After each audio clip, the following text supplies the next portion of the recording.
2025년 6월 19일 낭독 사설 중앙일보 재수사 한 달 만에 나온 김건희 녹음 4년 수사 뭐 했나. 윤석열 전 대통령 부인 김건희 여사의 도이치모터스 주가 조작 연루 의혹에 대한 검찰 수사가 새로운 국면을 맞았다.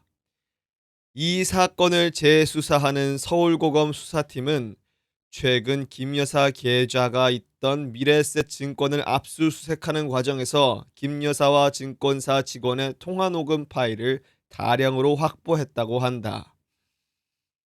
해당 녹음 파일에는 김 여사가 주가 조작의 컨트롤 타워로 지목되는 블랙펄 인베스트먼트의 수익의 40%를 배분하기로 했다고 언급하는 내용 등이 담겼다.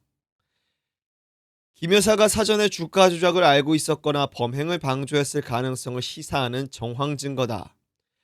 만일 통상적인 주식 거래였다면 이렇게 높은 비율의 수익 배분을 약속할 이유가 없었을 것이란 게 증권가의 일반적인 시각이다. 이 녹음 파일은 서울중앙지검이 과거 4년여간 벌였던 수사가 얼마나 한심하고 부실했는지 단적으로 보여주는 증거물이다. 지난해 10월 서울중앙지검은 김 여사의 주가 조작 연루 의혹에 대해 혐의 없음으로 판단하고 불기소 처분했다. 당시 수사팀은 김 여사가 주가 조작의 주범인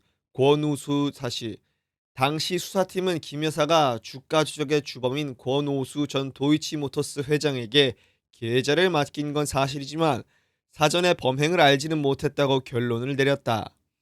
그런데 서울고검이 재수사에 들어간 지 한 달여 만에 서울중앙지검의 무혐의 결론을 뒤집을 수도 있는 새로운 증거가 나왔다. 이전 수사팀은 도대체 뭘 했는지 묻지 않을 수 없다. 검찰로선 살아있는 권력의 눈치를 보느라 봐주기 수사를 했다는 비판을 받아도 할 말이 없게 됐다. 지난해 10월 불기소 처분에 앞서 김 여사와 김주현 전 대통령실 민정수석, 심우정 검찰총장과 김 전 수석이 각각 비화폰으로 통화한 것도 석연치 않은 대목이다. 비화폰은 도 감청이 어렵고 통화 내용이 녹음되지 않아 국가적 기밀을 다루는 기관의 책임자에게 주로 지급됐다고 한다. 그런데 공직자도 아니고 법적 권한도 없는 대통령 부인이 비화폰을 썼다는 게 상식적으로 이해되지 않는다. 군이나 정보기관 책임자도 아닌 검찰총장이 비화폰을 갖고 있었던 것도 쉽게 납득하기 어려운 부분이다. 심 총장은 사건과 관련한 통화는 아니다고 해명했지만 혹시 김 여사 수사와 관련해 대통령실의 개입이나 압력은 없었는지 밝혀야 한다.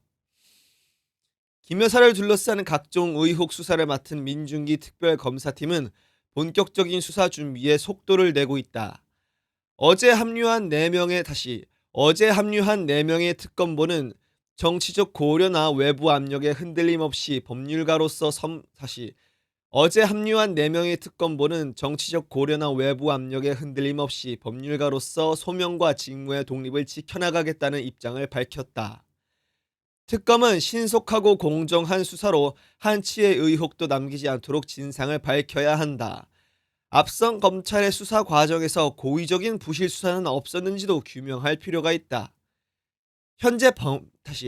현재 병원에 입원 중인 김 여사도 앞으로 특검 수사에 최대한 협조하길 바란다. 하겠냐? 경향신문 한일 수교 60년 차이 극복하고 미래로 나아가는 관계 돼야. 이재명 대통령이 17일 현지 시간 캐나다에서 진행된 주요 7개국 G7 정상회의에서 이시바 시게루 일본 총리와 정상회담을 열었다. 두 정상은 북한 문제 등 여러 지정학적 위기에 대응해 한미일 공조를 발전시키고 한일 간 협력도 심화하기로 했다. 이 대통령은 한일 관계를 앞마당을 같이 쓰는 이웃집으로 비유하며 작은 차이들, 의견의 차이들이 있지만 그런 차이를 넘어 협력하고 도움되는 관계로 발전해 나가기를 기대한다고 말했다. 이시바 총리도 양국 협력이 지역과 세계에 도움이 되기를 기대한다고 했다. 30분간의 길지 않은 만남이었지만 정상들이 양국 관계에 대한 기본 인식을 드러내는 데는 충분한 회담이었던 것으로 보인다. 오는 22일로 한일 양국이 국교를 정상화한 지 60년이 된다.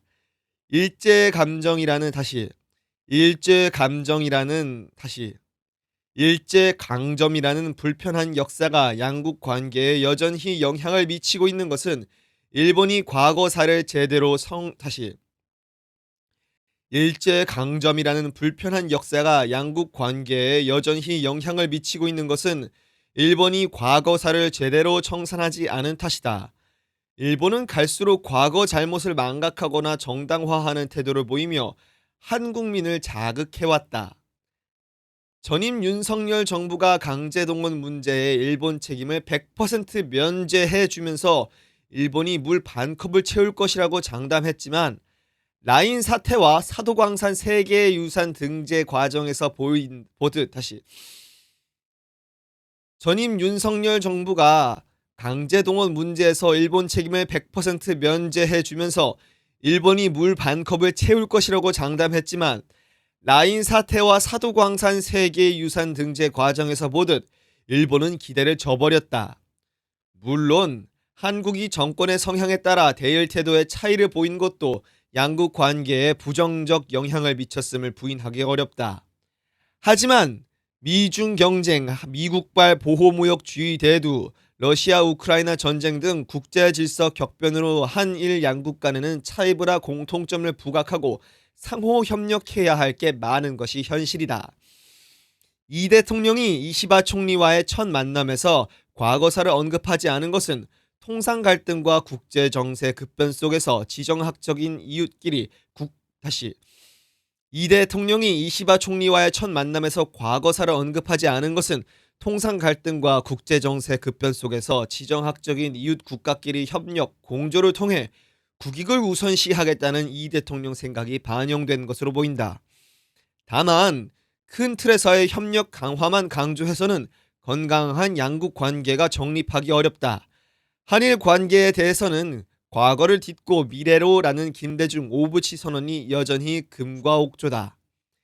식민, 피식민이 근대 양국 관계의 원형질인 만큼 과거 반성과 미래 협력은 어느 한쪽도 등한시될 수 없다. 한미일 안보 협력이 중요하다곤 하지만 중국과 인접한 한국의 지정학적 상황은 일본과 분명한 차이가 있다는 점도 유념해야 한다. 이 대통령이 회담에서 언급한 차이를 넘어 협력하려면 과거와 미래에 대한 양국의 진정성 있는 태도가 동반돼야 한다. 과거사의 전향적인 이시바 총리가 물 반컵을 채우는 성의를 보인다면 한일 관계의 새로운 60년을 활력 있게 여는 데 보탬이 될 것이다.